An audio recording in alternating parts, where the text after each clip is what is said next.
Well, good morning. It's an excellent morning. I'm very excited. Well, good. I'm glad you're excited. New ideas, new thoughts, new possibilities. New ideas with an old man. Well, you're not that old. I'm not. You're older than you think you are. I think Aaliyah was an R&B artist, and she said it best. That, and forgive my lack of sentence structure and grammatical errors here, but age ain't nothing but a number. Okay. There's a very famous line from her. She passed away very unexpectedly. She was amazing. And the reason I bring that up is because now we have, I believe we're starting a series on Job. Is that the deal? And talk about pain. Pain and God, as to where is God in the midst of our pain? That's a question often raised. Where, God, are you? Where are you? Where is God in all of this? Job is a fantastic book. Okay. This is a 5-part series on Job. Okay. So we're on part 1. If our listeners are serious, they should find the Bible, open to the book of Job, and follow with me. It's not going to be verse by verse, obviously, or even chapter by chapter, but several taken from the book itself and the life of this man.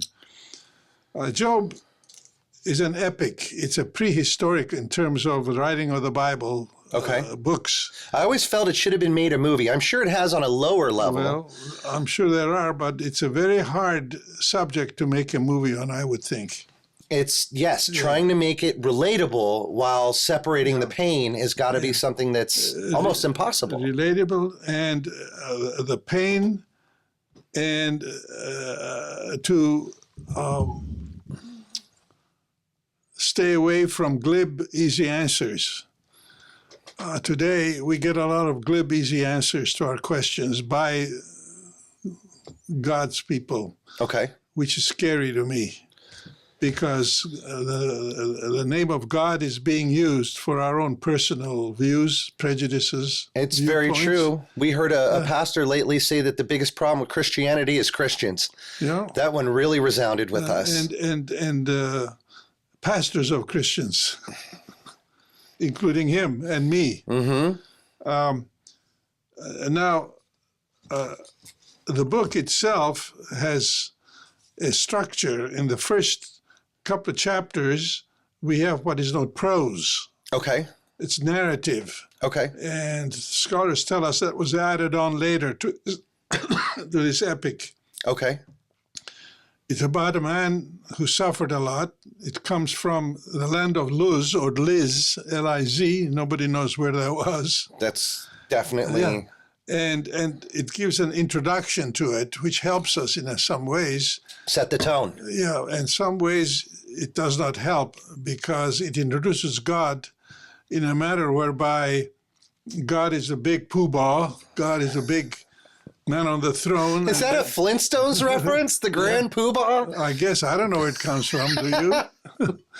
No, some sort of Rotary, like an Elks Club or a Moose Lodge. Shriners or something. Wiggy, wiggy, woo, wiggy, wiggy, wee. Yeah. And that's the concept we have of God, sitting on the throne. As you know, that comes from the book of Revelation. Okay. Where God is always on the throne. He never leaves the throne. Everything happens in front of it like a big epic drama unfolding. Okay. And so God in Job is a great creator, sustainer, ruler. Okay. The emperor, cosmic emperor, and all his servants come to him, including Satan. Wow. Okay, now I'm going to get into it later. So in Job, we have Satan not as an independent personality or force or being apart from God, which we think of today, but created as a servant to serve God. Now that's scary. So when there's satanic forces or operating in our midst, are they under the control of God? If so, What kind of God do we have? There was something you referred to earlier in one of our earlier podcasts, and saying that you never thought the devil was a guy with big horns that lived beneath us, and that whole thing. Just to clarify where you're going for people who are new to this, it's something that can affect us, something that can get inside of us. These are what Rihanna would call disturbia. Well, I don't know about that, but these are servants of God in human terms, but they're not human, obviously. But I'm getting ahead of myself. Okay. So in the book of Job, divided into 5 parts. Okay. A man called Job, first of all, the man himself. Okay. Then there's put in verse, why God, why, number 2. Okay. Number 3, who speaks for God? Okay. Because he had people coming around saying, God says this and God says that. Really nice to know what the truth is. 4th is a purifying fire. Okay. And number 5, my Redeemer lives. This is going to be a great series. I'm very much looking forward to this. And where do we start? What page? We start with page 111. Okay. Number 74 in the book. Now, we urge our readers or our listeners to follow along. If you can, and I encourage you to do a personal study, open the book of Job and read it. Most people have never read it. They've heard of it, but they have not read it. And it looks like the book of Job is right after Esther? Esther, yeah. Okay. And that's Erica's Yes, favorite Erica's book. doing a Bible study on that. That's fantastic. And I told her that's not one of my favorite books. Well, I've read a little bit about it, and I can tell you it sounds fantastic. It just it's interesting to go from Esther is a book about a woman who was just out there who ended up becoming a queen, and into Job.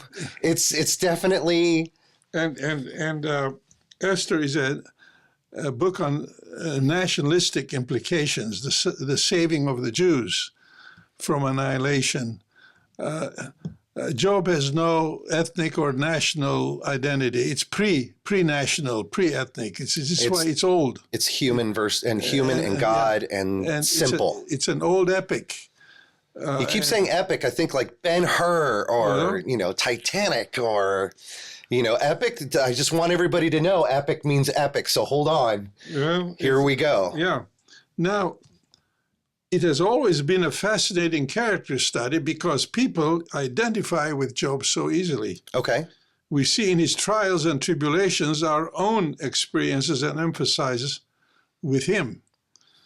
So you've heard of the expression, the patience of Job, that comes from here, where he had great patience. Now, it is not a nice book. We cannot find sweetly sentimental thoughts or words here, but the expression of anguish and tortured beings. We are lowered into the fires of hell and feel the heat scorching our bodies and our souls. There's no pulling any punches with this one. Yeah. And I think a lot of people are in this realm. A lot of people are in, especially pre-Christians. Okay.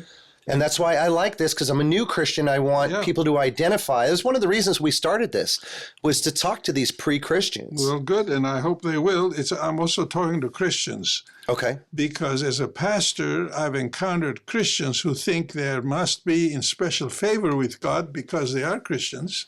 So they must be spared the trials and tribulations. I grew up Hebrew. I was bar mitzvah, the whole, that whole story. But I have to say is growing up, what in our Reform temple, you're chosen.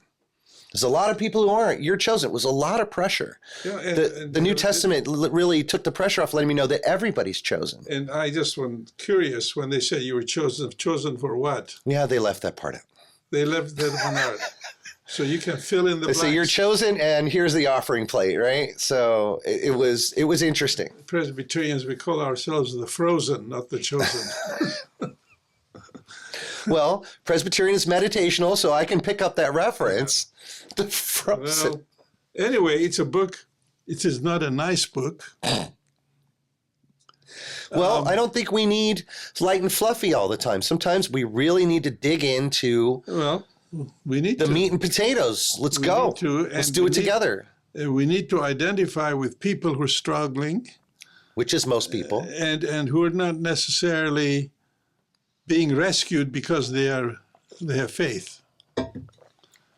I know in your Jewish history that was a big question. Why is God allowing us to go through this Holocaust or the hell?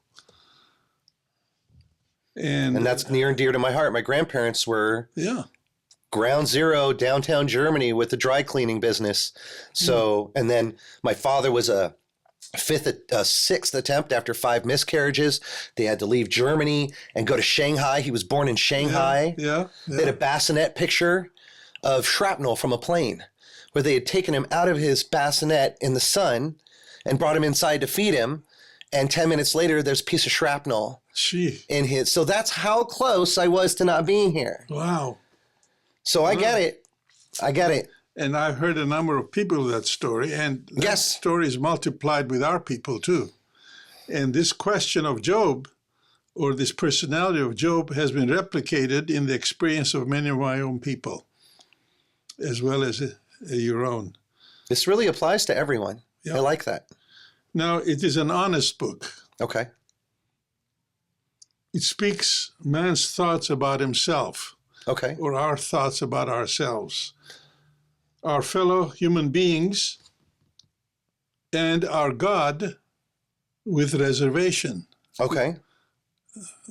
Reservation meaning, I'm not sure God is here. I'm not sure God hears me when I pray. I mean, even Jesus had his moment, you know, why have you forsaken me? And I'm not sure God really cares for me. We're human, and we get to those points. And we've been told that. But I don't think we went through anything. Well, I know I haven't, but I mean, to go through what Job went through. Yeah. So when Job sits on the ash heap of his world, literally he sat on an ash heap, you know, and he had nothing left. The story goes he lost his family, he lost everything, all his possessions, because Satan was trying him to see how long he would hang on to his faith if he went through these troubles. This is how he challenged God. He'd say, I know why he loves you, because you're so good to him. You've given him flocks, family, houses, whatever. Now take that away. That's true. Yeah, take that away, see if he's still going to love you or not. That was a challenge Satan gave. And so he said there was nothing left but an ash heap, and he was sitting on it. No reason to be polite any longer, and no reason to say glib cliches for faith. He reveals his emotions unabashedly in this book. Okay. He speaks out. And that's kind of how we feel, too, at certain points, all of us. And we're afraid to speak out our real emotions. Okay. We hold them back. That's very true. And I noticed that church is a great place for us to reveal these emotions, but a lot of times we just want to conform. Well, the church... and fit in. Having worked with churches all my life, we come in with our masks on. Okay. Our metaphorical masks. Yeah, smiley. Or our N95s. What are you talking about here? To make us look good. We call it a front. A front. Yes. Us younger. That makes our us new look generation. Nice, are nice looking, like you go to a party. Okay. And so everybody goes in smiling and knowing all that when they're thinking other things. So it's an honest book. There is no such front. Okay. And the book is a glorious book. Interesting how you go right to that.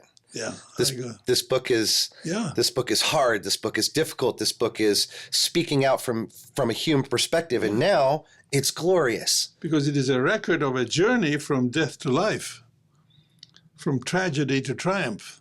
Because at the end, and this is the part added on later, okay, Job is being blessed again. Okay.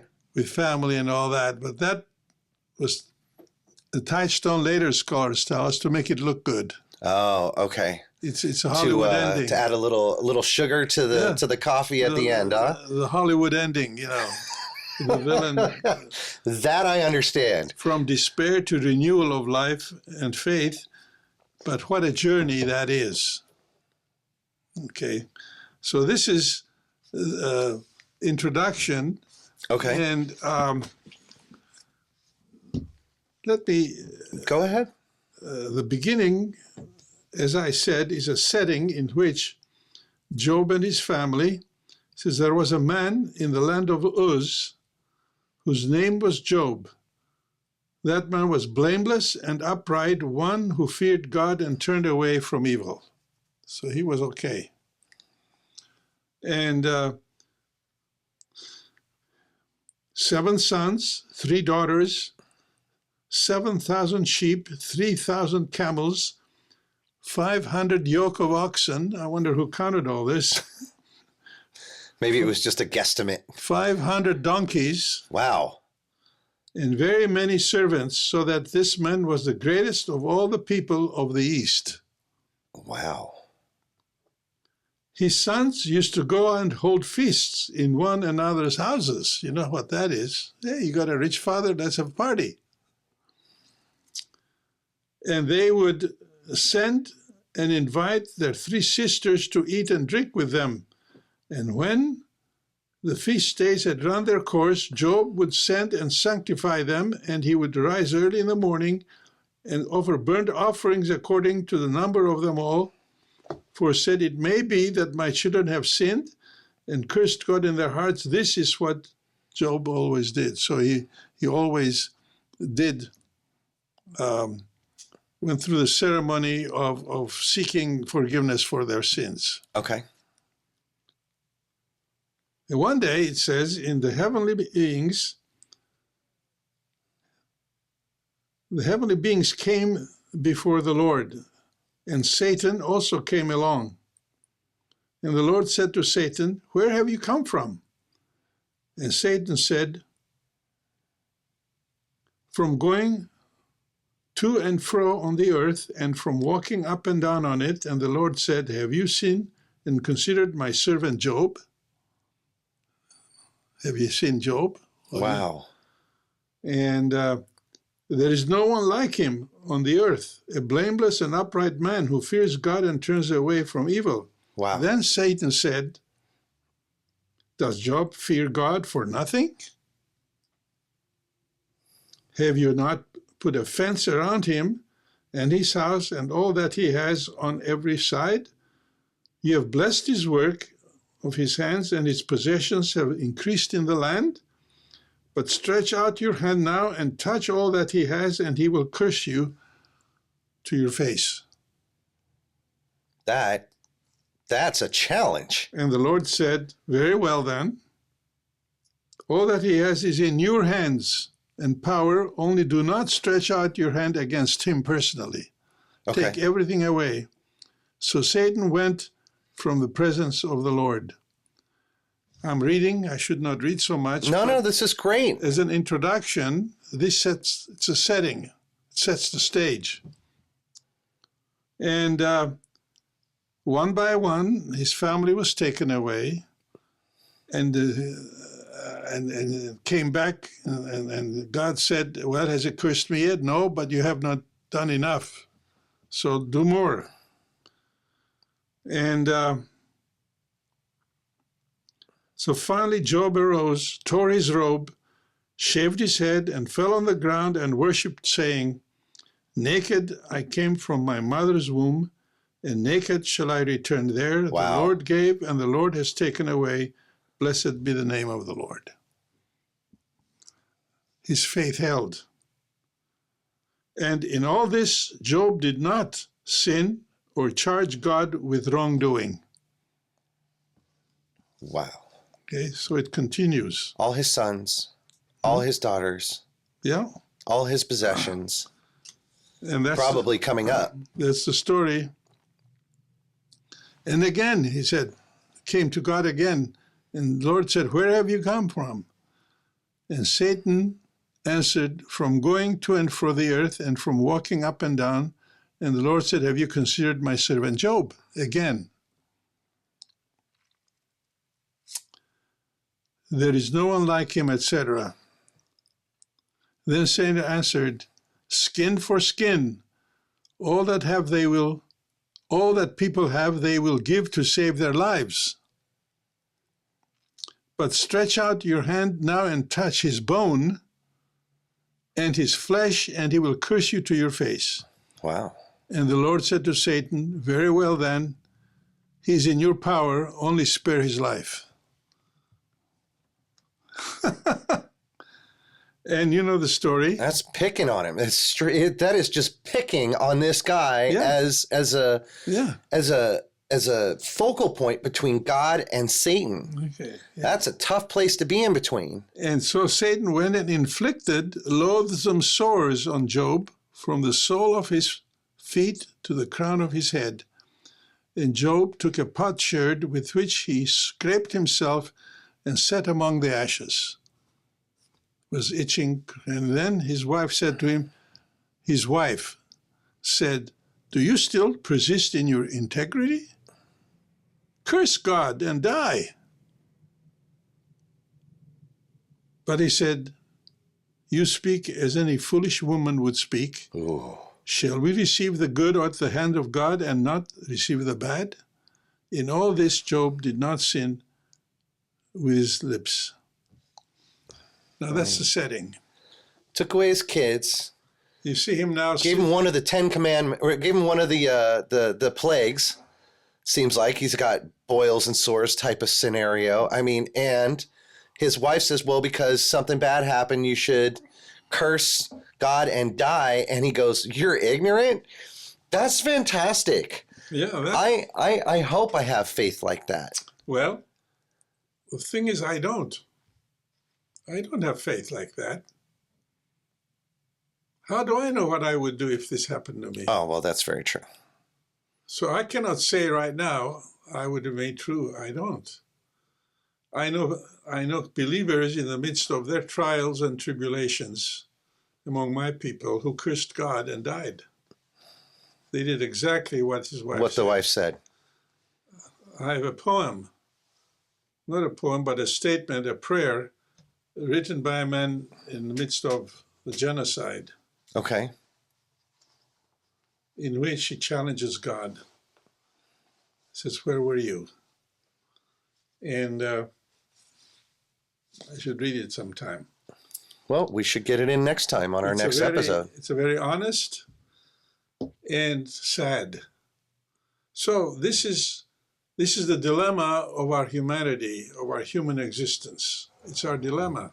Well, I honestly believe that we need to hear this stuff because I have some other friends who are very steeped in religious faith, know God, read the entire Bible. And he said, it's not about saying the stuff that gets your congregation to tithe. It's about educating people. It's about understanding the Bible. And that's always been interesting to me is the hard stuff. Anybody can go sing the songs and have some fun. And if a few things go wrong, you can fix it. And we want it nice, or else we won't stay there.